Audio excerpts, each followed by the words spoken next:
قضينا إلى بني إسرائيل في الكتاب لتفسدن في الأرض مرتين ولتعلن علوا كبيرا فإذا جاء وعد أولاهما بعثنا عليكم عبادا لنا أولي بأس شديد فجاسوا خلال الديار وكان وعدا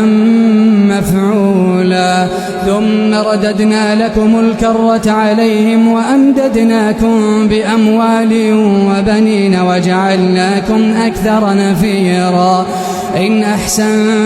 أحسنتم لأنفسكم وإن أسأتم فلها فإذا جاء وعد الآخرة ليسوءوا وجوهكم وليدخلوا المسجد